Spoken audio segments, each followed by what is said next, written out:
Want to fight America? 5 reasons the US military will make you dead.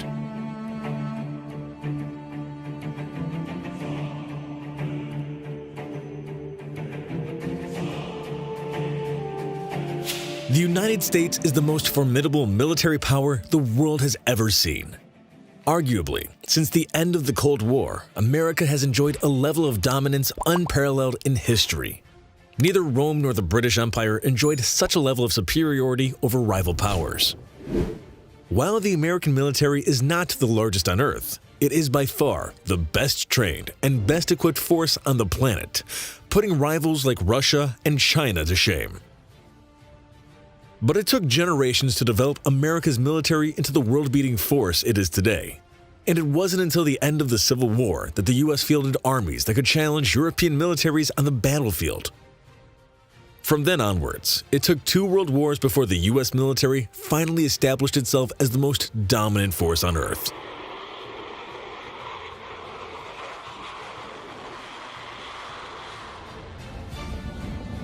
Here are 5 of all-time deadliest innovations in America's arsenal. Number 1. The Gatling gun.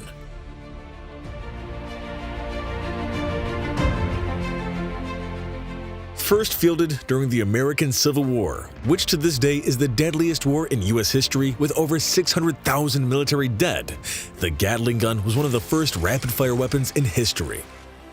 Consisting of multiple barrels rotating around a central axis, the weapon, invented by Richard Gatling, solved the problem of providing sustained fires for the first time in the gunpowder age.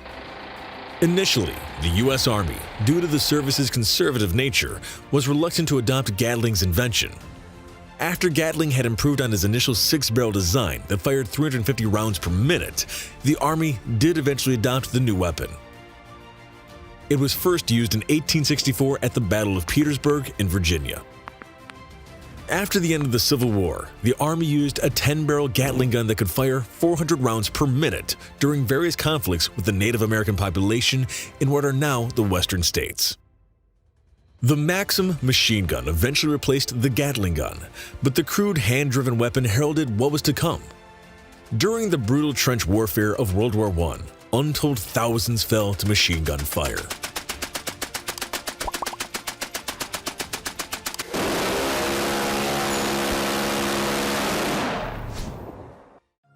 Number 2. The atomic bomb.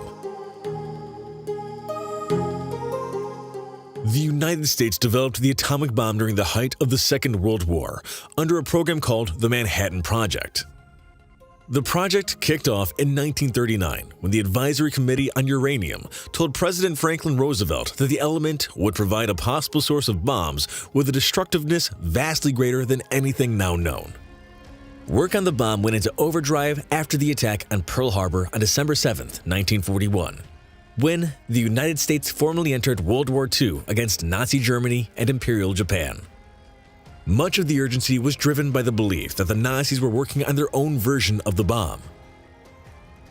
The project eventually succeeded and yielded the 2 weapon designs that ultimately brought the Second World War to an end.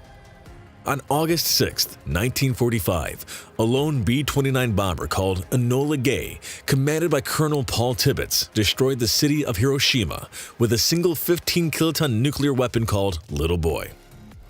A few days later, a 21-kiloton yield weapon called Fat Man destroyed Nagasaki on August 9, 1945.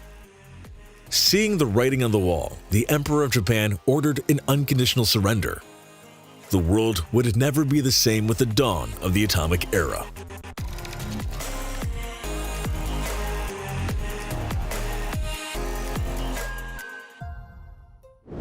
Number 3. Precision-guided weapons. Since the 1970s, one of America's decisive advantages in war has been the ability to hit targets precisely. During most of history, war has basically been about throwing a huge volume of fire at a target with a small chance of actually hitting anything. The introduction of precision-guided weapons changed all that. For example, when the 8th Air Force launched a massive air raid to knock out German ball-bearing plants in 1943, it launched around 400 B-17 bombers to hit the targets. Most of the bombs, dropped at appalling cost and meant an aircraft, didn't even come close to hitting their targets. The pattern has repeated itself over and over, and entire squadrons would be launched to hit a single target. More often than not, they wouldn't hit a thing. That all changed towards the end of the Vietnam War.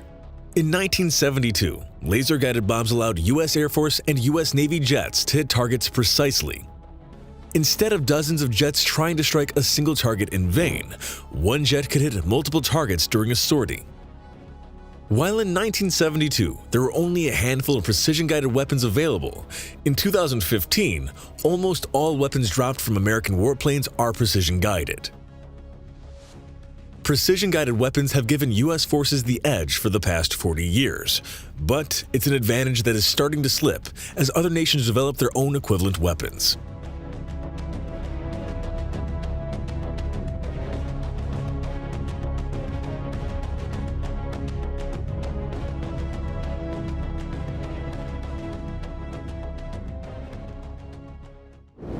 Number 4. Stealth.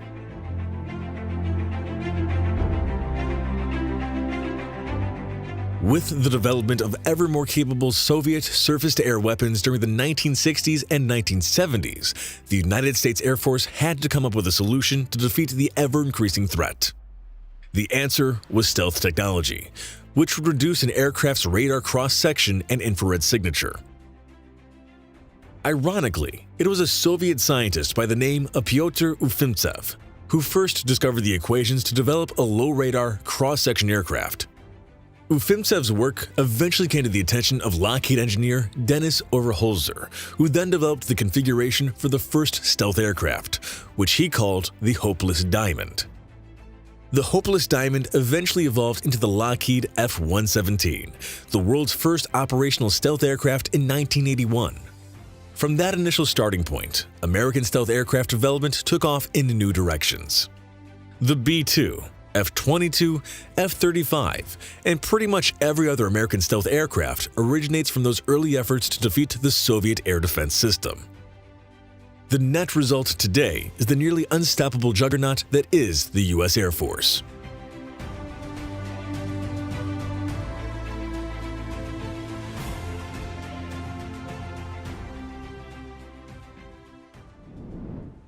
Number 5. Drones.